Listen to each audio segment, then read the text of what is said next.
గురూజీ 72 గంటల్లోనే ఫోన్లోని అద్భుతమైన జ్యోతిష్య పరిష్కారం చూపిస్తారు.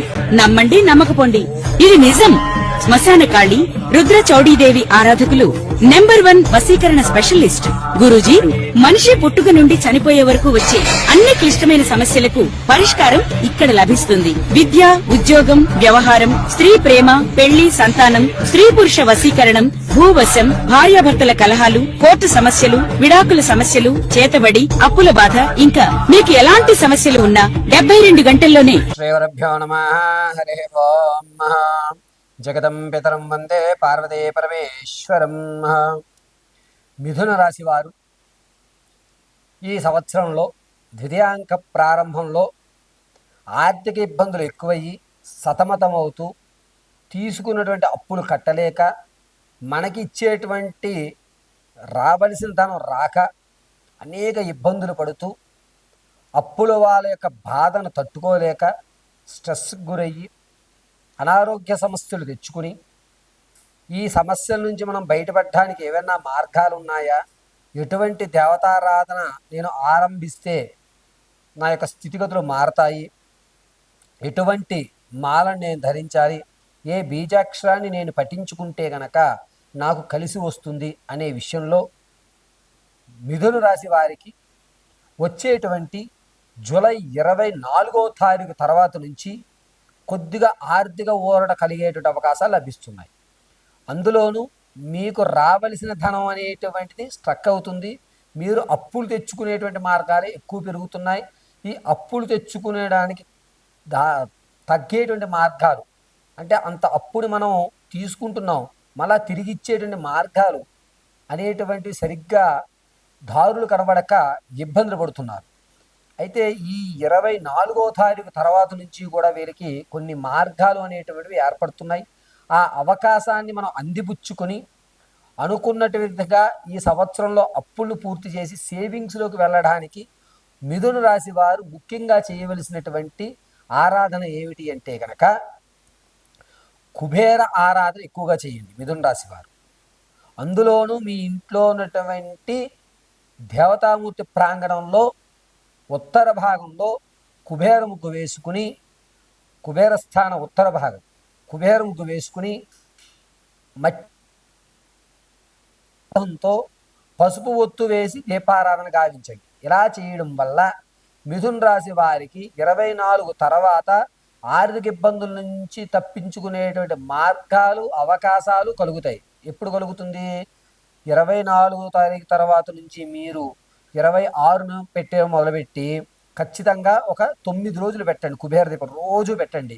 ఎట్టి పరిస్థితుల్లోనూ స్నానం ఆచరించి పొడి బట్ట కట్టుకొని మీరు ఏదన్నా చేయండి, కుబేర దీపం పెట్టే మీరు వెళ్ళండి. మీ భార్య గారు ఉన్నారనుకోండి, ఆవిడ్ని కుబేర ముగ్గు వేసేసి అక్కడ దీపారాధన రెడీ చేయమండి. దీపారాధన రెడీ చేసిన తర్వాత మీరు వెళ్ళి దీపం వెలిగించి గంధం బొట్టు, కుంకుమ బొట్టు పెట్టి ఒక తెల్లటి పుష్పం ఆ దీపం దగ్గర పెట్టి నమస్కారం చేసుకుని, కుదిరితే గనక కనకధార స్తోత్రాన్ని వినడం లేదా కనకధార స్తోత్రాన్ని పఠించడం చెయ్యండి. పఠించండి. లేదు గురుగారు మాకు ఆ స్తోత్రం రాదు, మేమేం చేయాలి? హెడ్సెట్ పెట్టుకోండి, ఫుల్ వాల్యూమ్ పెట్టుకోండి, కనకధార స్తోత్రాన్ని వింటూ దీపారాధన చెయ్యండి. పద్మాసనంలో కూర్చోండి, శ్రీ మహాలక్ష్మి నమః అనుకుంటూ ఉండండి.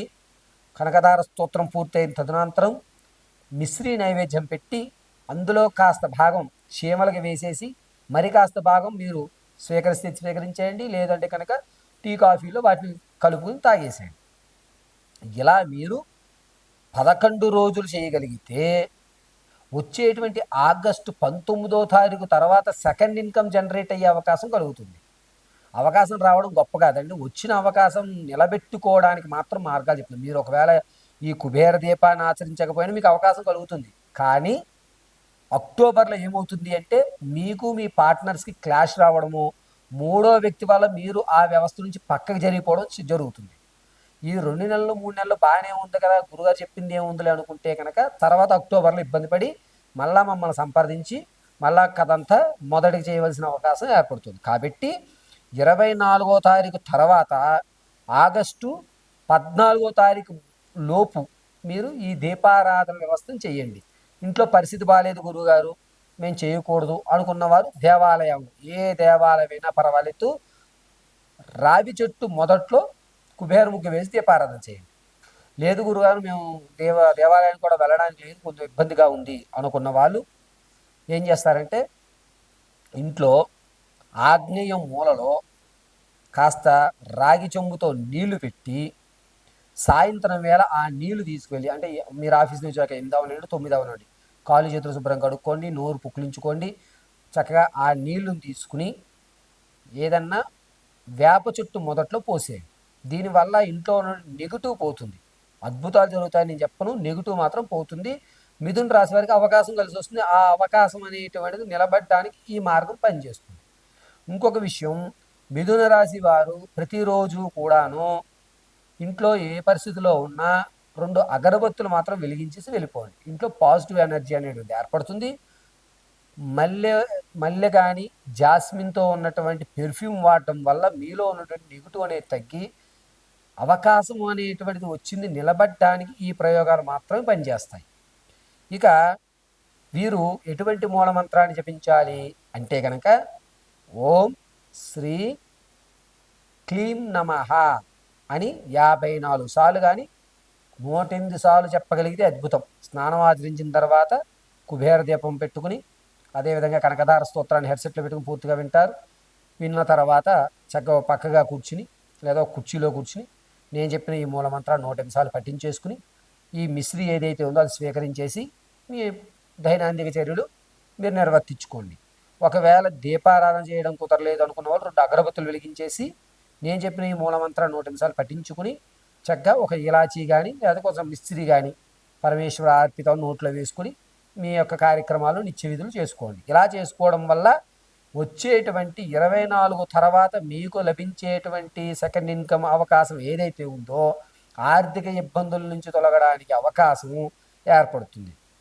అంతేకాకుండా ఈ అప్పుల బాధల వాళ్ళ వల్ల స్ట్రెస్ పెరిగి అనారోగ్య పాలైన వారు ప్రతిరోజు కూడా చక్కగా ఒక రాగి గ్లాసులో 2 తులసి దళాలు ఉంచి కాస్త మిశ్రిని దాంట్లో పెట్టి ఉంగరం వేలిని ఆ నీళ్ళల్లో ఓం అని రాస్తూ కనకదార స్తోత్రాన్ని వినండి. విని కనకదార స్తోత్రం పూర్తయ్యేంతవరకు ఎన్నిసార్లు అయితే అన్నిసార్లు ఓం అనేది నీళ్ళలో రాసుకుని ఆ నీటిని మీరు స్వీకరించండి. దీనివల్ల ఆరోగ్య సమస్య తగ్గుతుంది, మానసికమైనటువంటి ఒత్తులు దూరం అవుతాయి, అంతేకాకుండా ఒక పాజిటివ్ ఎనర్జీ అనేటువంటిది ఏర్పడుతుంది. ఇందులో రాగి గ్లాసు కానీ రాగి చెంబు కానీ మాత్రమే వాడాలి తప్ప స్టీలు ఇత్తడి మట్టి అనేటువంటివి ఈ మిథున రాశి వారు ఆరోగ్యం కొరకు వాడడానికి పనికి రాదు. ఇక ఈ మిథున రాశి వారు కుదిరితే వెంకటేశ్వర స్వామి వారి దేవాలయానికి ప్రతి బుధవారం రోజున వెళ్ళడానికి చూడండి. ప్రతి బుధవారము వెంకటేశ్వర స్వామి వారి దేవాలయానికి వెళ్ళి పసుపు పుష్పాలతో అర్చన చేయగలిగితే కనుక అద్భుతంగా మీకు కలిసి వస్తుంది. ఉదయం కుదరకపోతే సాయంత్రం వెళ్ళండి. ఒకవేళ బుధవారం మాకు ఆఫీసులు ఉన్నాయి గురుగారు, లేకపోతే మా వృత్తిరీత్యా కొంచెం కుదరడం లేదు అనుకున్నవారు ఖచ్చితంగా ఆదివారం రోజున 9:30లోగా దర్శనం చేసుకోండి. దర్శనం చేసుకుని తర్వాత మీ దైనందిక చర్యలు మీరు ఏర్పరచుకోవచ్చు. మరిన్ని విషయాలు తెలుసుకోవడానికి, ఆర్థిక ఇబ్బందుల నుంచి మీరు బయటపడడానికి మిథున రాశి వారు కింద స్క్రోల్ అవుతున్న నెంబర్ని సంప్రదించండి. పరిపూర్తిగా మీ యొక్క పూర్తి జాతక విషయాన్ని తెలుసుకుని ఆర్థిక ఇబ్బందులు అనేటువంటివి లేకుండా మీ యొక్క స్థితిగతులు మార్చుకోవడానికి కావలసినటువంటి పూర్తి సమాచారాన్ని అందిపుచ్చుకోండి. పరమేశ్వరార్పితమస్తు.